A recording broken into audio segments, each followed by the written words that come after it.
bilan 3 ta mahsulotdan iborat bo'lgan ozish programmamiz hisoblanadi. 20 kunlik.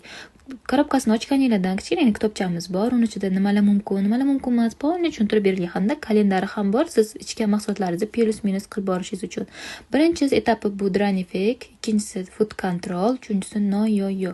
Dranifek nima? Dranifek bu отекdan, shishdan ketkazadigan mahsulotimiz hisoblanadi. Объемni zo'r ketkazdirib beradi. Paroshok ko'rinishida bo'ladi. Mana shunaqa stik paroshok ko'rinishida bo'ladi. Ichida 20 ta bo'ladi. Ertalab va bitta ovqatdan yarim soat oldin ichiladi.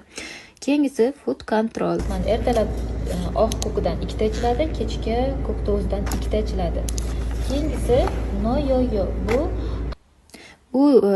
noyoyomiz oq rozvisi kunduz kuni ichiladi, rozvisini o'zi esa kechqurun 2 tadan ichiladi. Demak, Food Control ishtahani kontrol qiladi, metabolizmni yaxshilaydi va yog'larni eritadi. Noyoyo esa ozib olganingizdan keyin qaytib semirmasligingiz uchun natijani mustahkam